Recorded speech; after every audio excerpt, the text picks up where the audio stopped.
Washington/Seoul, Reuters. The United States and South Korea on Friday completed the first round of review talks on a bilateral trade deal, with Washington saying there was amic work to do to reach a new pact. Since taking office in 2017, President Donald Trump has pulled the United States out of talks on a 14-nation Asia-Pacific trade pact, started negotiations on a new deal for the North American Free Trade Agreement between the U.S., Mexico, and Canada, and initiated a review of the 2012 Korea deal. Washington has taken a hard line in the NAFTA talks, which appear stalled with just 2 rounds of negotiations left, saying that concessions are the only way for Canada and Mexico to keep the deal.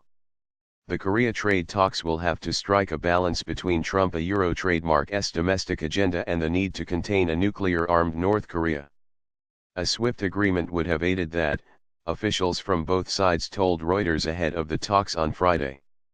The U.S. goods trade deficit with South Korea has doubled since the 2012 signing of the U.S. Korea Free Trade Agreement, KORUS. Almost 90% of the 2016 shortfall of $27.6 billion came from the auto sector, an issue the United States is expected to press hard in the Washington talks. A quick Korea deal could give Trump his first trade victory at a time when NAFTA negotiations are dragging on and pressure on China to change trade practices has yielded little progress. The talks, led by Assistant U.S. Trade Representative Michael Beeman and Yoo Myung-hee, Director General for FTA negotiations at South Korea trademark's Trade Ministry, begin at a time of heightened tension with Pyongyang. The United States had primarily raised the issue of the automobile sector, Yoo told reporters in Washington after the first round of talks, Yonhap news agency said, but gave no details. A top priority for the Americans is maintaining a tariff of 25% on imports of Korean pickup trucks, which the existing deal envisaged to be phased out from 2019, according to a U.S. official and a South Korean car industry source.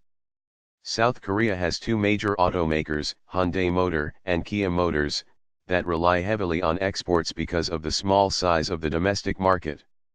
Critics say South Korea discriminates against imports with a range of non-tariff barriers.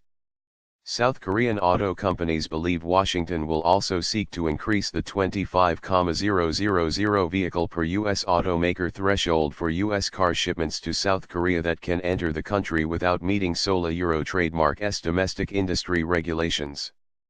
The official at a South Korea auto company, who was not authorized to speak to the media, also said the United States was interested in easing Seoul trademark's vehicle emissions targets.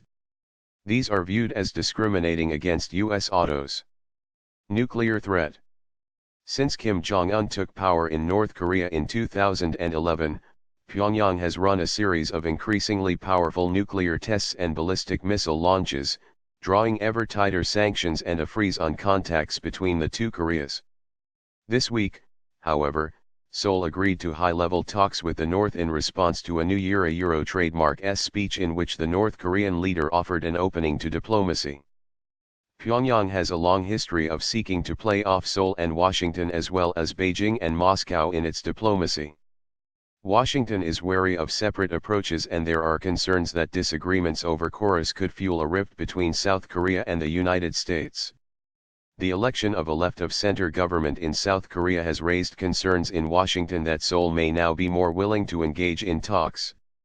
Under 2 previous right-of-center South Korean administrations, economic and other links between the countries were severed.